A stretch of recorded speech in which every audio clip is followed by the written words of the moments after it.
इस घर में माँ बाप को दुख देने वाली संतान पैदा होती है। आप सभी लोगों से अनुरोध है कि इस कहानी को पूरा जरूर सुने। कहते हैं जीवन में किए गए अच्छे बुरे कर्म कई जन्मों तक पीछा करते हैं। आप लोग इस बात को मानो या न मानो, परंतु इस बात को झुझलाया नहीं जा सकता। हमें जो भी मिला है हमारे कर्मों का फल है और जो भोगना पड़ेगा वो बुरे कर्मों का परिणाम होगा। आइए पूरी बात हम इस कहानी के माध्यम से बताता हूँ कि मनुष्य अपने कर्मों का भोग कैसे भोगता है, किसके घर में दुख देने वाली और कंगाल बनाने वाली संतान पैदा होती है। मित्रों, यह बात बहुत पुरानी है। किसी गांव में राकी और डागी नाम के दो कुत्ते रहते थे। दोनों के बीच बड़ी गहरी दोस्ती थी, एक दूसरे के साथ ही रहते थे। एक दिन राकी ने डागी से कहा, दोस्त, न जाने हमने पूर्व जन्म में कौन से बुरे कर्म किए हैं जिसके कारण हमें कुत्ते का शरीर मिला है। राकी बोला, हाँ मित्र, इस शरीर से रहकर हमें ना तो खाने पीने का सुख है और न तो मान सम्मान, भोजन के लिए भी हमें काफी मुसीबत झेलना पड़ता है। फिर भी ठीक से पेट नहीं भरता। अगर हम किसी के घर की रखवाली करके रोटी का एक टुकड़ा पा भी लेते हैं तो वो भी इज्जत का नहीं मिलता, और तो और भी हमारी मौतें बड़ी दर्दनाक तरीके से होती है। लोग हमारी मौत का मिसाल दिया करते हैं कि कुत्ते की मौत मरेगा। रहने के लिए भी हमारा कोई ठिकाना नहीं है। जाड़ा, गर्मी, बरसात के समय भी हमें गलियों में या जंगलों में भटकना पड़ता है। हमसे अच्छे तो अन्य पशु पक्षी हैं, कम से कम वो तो अपना घर तो बना ही लेते हैं। छोटी छोटी चिड़िया भी अपना घोंसला बना लेती हैं, जंगली जानवर भी अपने लिए मार्ग बना लेते हैं। पर हमें देख लो, हम निठल्ले, निकम्मे, आवारागर्दी कर हम हमेशा मनुष्यों के अधीन रहकर जीते हैं, इसलिए हमें बेइज्जती ही मिलती है। विद्वान लोगों ने पहले ही कहा है, पराए घर में रहना और दूसरे के भाग पर निर्वाह करना सबसे बड़ा कष्टदायी होता है। वो भी स्वतंत्र होकर कोई भी काम नहीं कर सकता। और हम कुत्तों की सबसे बड़ी कमजोरी है कि हम सदैव दूसरों के घरों में रहते हैं और दूसरों के रहमो कर्म पर पलना चाहते हैं। नतीजा ये होता है कि हमें जीने के लिए भोजन तो मिलता है, चाहे वो बेइज्जती से ही मिले, मगर मान सम्मान नहीं मिलता। यदि हम आत्मनिर्भर होते तो हमारी समाज में मान प्रतिष्ठा होती। डागी बोला, मित्र, तुम ठीक कहते हो। थोड़ी बहुत इज्जत हम कमा भी ले तो हम में आपस में एकता नहीं है।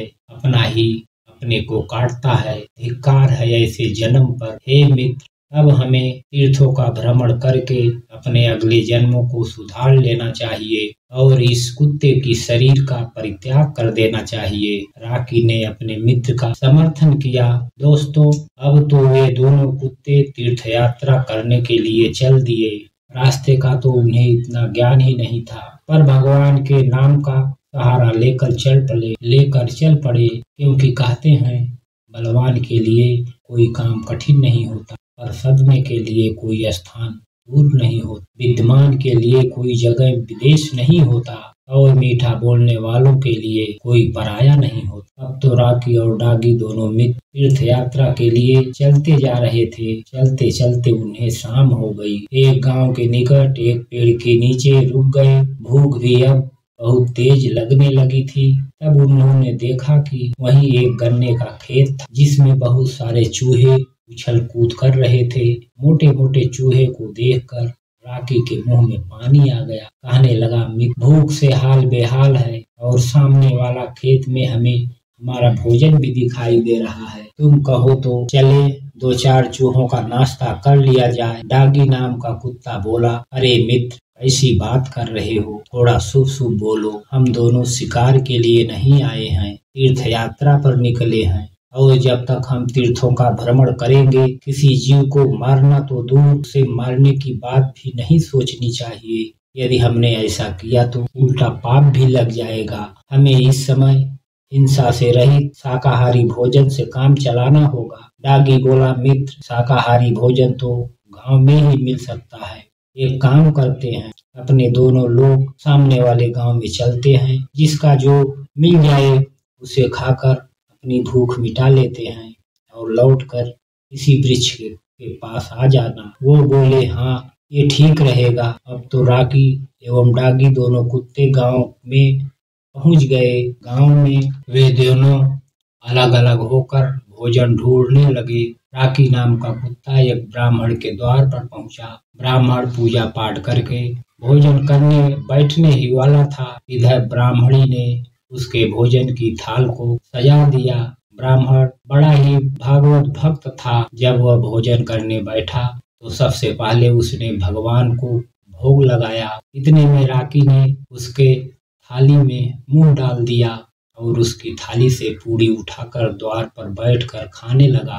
ब्राह्मण ने देखा कि भोजन की थाली में कुत्ते ने मुंह डाल दिया तो राम राम कहते हुए बैठ गया। ब्राह्मण ने अपनी पत्नी से कहा, अरे भगवान, भोजन तो कुत्ते ने जूठा कर दिया। अब एक काम करो, थाली का भोजन उसी कुत्ते को खाने को डाल दो। लगता है बेचारा बहुत भूखा है। ये भोजन इसके ही भाग का है। ब्राह्मणी को थोड़ा बुरा जरूर लगा क्योंकि उसने बड़ी मेहनत से भोजन तैयार किया था, लेकिन जीवों के प्रति उसको भी दया का भावना थी। इसलिए ब्राह्मणी ने बड़े प्यार से सारा भोजन कुत्ते को खाने को दे दिया। खीर, पूरी, दही, व्यंजनों का भोजन करके राकी नाम का कुत्ता बड़ा प्रसन्न हुआ।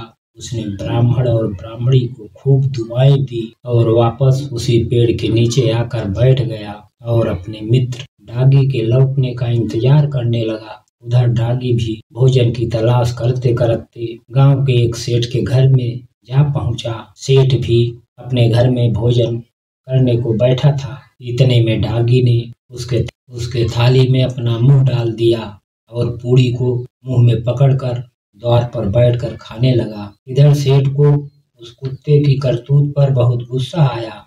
वह एकदम से क्रोध से भर गया। उसने लाठी उठाई और कुत्ते को पीछे से जाकर लाठी बरसानी शुरू कर दिया। बेचारा डागी निश्चिंत होकर पूरी खाने में लगा था। इधर जैसे ही सेठ की लाठी उसके ऊपर पड़ी, लाठी का वार इतना तेज था कि कुत्ता वहीं का वहीं बैठा रह गया। उसकी कमर टूट चुकी थी। वह घिघियाता हुआ सरक सरक कर चलने लगा। उसने ये बात सपने में भी नहीं सोची थी कि एक पूरी खाने की वजह से इसकी इतनी कीमत चुकानी पड़ेगी। मनुष्य स्वार्थी तो होगा, ये तो पता था, पर इतना निर्दयी भी होगा, ये डागी ने कभी सोचा ही नहीं था।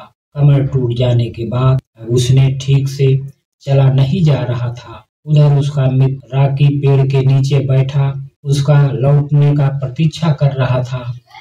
सोचने लगा, काफी देर हो गया, अभी तक मेरा मित्र नहीं लौटा, कहीं वो किसी मुसीबत में तो नहीं फंस गया। यही सोचकर राकी डाकी को तलाशने के लिए गांव की ओर निकल पड़ा।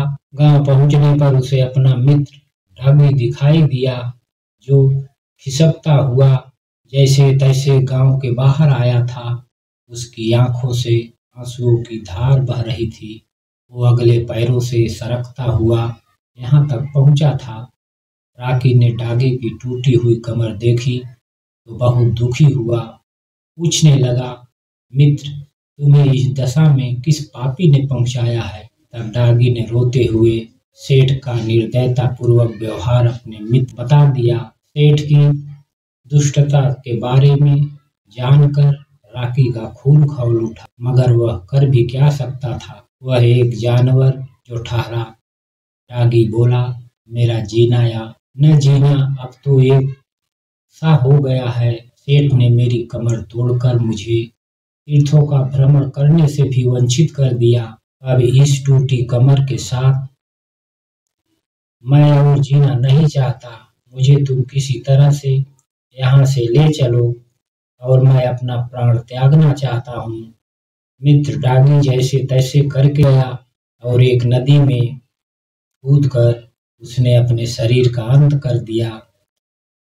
डागी ने भी अपने मित्र के साथ प्राण त्यागने का निश्चय किया। इस प्रकार से दोनों कुत्ते नदी में कूदकर अपना शरीर त्याग देते हैं। तीर्थों का भाव लेकर वो दोनों निकले थे, इसीलिए भगवान ने उनके आगे पीछे के पापों को नष्ट कर दिया और उन्हें मनुष्य शरीर में भेजने का निश्चय किया। भगवान की प्रेरणा से राकी ने उसी ब्राह्मण के घर पुत्र रूप में जन्म लिया और डागी ने उसी सेठ के घर जाकर जन्म लिया। संयोग से दोनों के घर कोई संतान नहीं थी। काफी समय बाद सेठ के घर एक पुत्र ने जन्म लिया था। इस खुशी में सेठ ने बहुत बड़ा उत्सव मनाया, पूरे नगर को दावत दिया।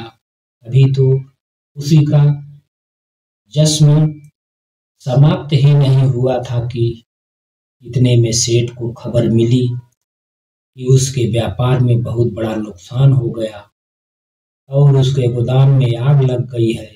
यह देखकर सेठ को बहुत बड़ा सदमा लगा। अभी वो इस सदमे से बाहर नहीं निकल पाया था कि उसकी पत्नी भयंकर रोग से ग्रसित हो गई। सेठ की सारी संपत्ति धीरे धीरे बिककर उसके उपचार में लगने लगा। उधर राकी जो बेटा बनकर ब्राह्मण के घर पैदा हुआ तो पुत्र के जन्म लेते ही ब्राह्मण को राजा के घर पर नौकरी मिल गई। ब्राह्मण की सलाह से राजा का राज पाट बड़े ही अच्छे ढंग से चलने लगा। कोई भी युद्ध राजा हारता नहीं था, क्योंकि ब्राह्मण उसे अच्छी रणनीति बनाकर देता था। कुछ दिनों बाद राजा ने ब्राह्मण को अपना प्रधानमंत्री घोषित कर दिया। गरीब ब्राह्मण अब पूरे राज्य का प्रधानमंत्री बन गया था। इधर ब्राह्मण का बेटा भी बहुत बड़ा विद्वान बनता चला जा रहा था। उसने अपने पिता के नाम में 4 चांद लगा दिए। उधर सेठ का बेटा बड़ा होकर नकारा निकला। सेठ के बचे खुचे धन को उसने जुआ, शराब और मांस मदिरा में उड़ा दिया। सेठ कुछ भी नहीं कहता तो बेटा उसे मारता पीटता और गालियां देता था। एक दिन तो नशे में उसने अपने पिता को लाठियों से इतना पीटा कि उसकी कमर ही टूट गई। अब तो सेठ चल फिर भी नहीं पा रहा था। सारे दिन घर में पड़ा पड़ा अपने कुकर्मों की सजा भुगत रहा था। एक दिन सेठ ने अपनी पत्नी से कहा, भगवान, हमने न जाने कौन सा पाप किए हैं जिससे हमारे घर में कुपुत्र पैदा हुआ है। ऐसे बेटे से तो बिना संतान के ही ठीक था। प्रिय मित्रों, सेठ की पत्नी ने कहा कि तुम्हें याद है, तुमने एक कुत्ते को लाठी से मारकर उसकी कमर तोड़ दी थी। शायद उसी पाप का तुम्हें और मुझे भी ये दंड मिल रहा है। कहते हैं कर्म लौट कर जरूर आता है। हमारे अच्छे बुरे कर्मों का ही परिणाम होता है कि हमें अच्छी बुरी संतान मिलती है। हमारे पाप पुण्य ही हमारे घर में बेटा बेटी बनकर जन्म लेते हैं। अगर संतान सुख देने वाली हो तो समझ लेना आपके अच्छे कर्म फलित हो रहे हैं, और संतान दुख देने वाली हो तो, निकम्मी हो, निठल्ली हो तो समझ लेना आपके बुरे कर्मों का हिसाब बराबर हो रहा है। दर्शक बंधुओं, इस प्रकार से सेठ अपने कर्मों को याद करके रोजाना पड़ा तड़पता रहता था। जैसी करनी वैसी भरनी। प्रिय मित्रों, मैं आशा करता हूँ कि ये कहानी आप सभी लोगों को जरूर पसंद आई होगी। आप सब अपनी राय कमेंट में जरूर लिखना। मिलते हैं आप सभी लोगों को अगले वीडियो में। हमारे चैनल को लाइक और सब्सक्राइब जरूर करें। आप सभी लोगों का सपोर्ट ही हमारे मनोबल को बढ़ाता है। धन्यवाद। जय हिंद। वंदे मातरम।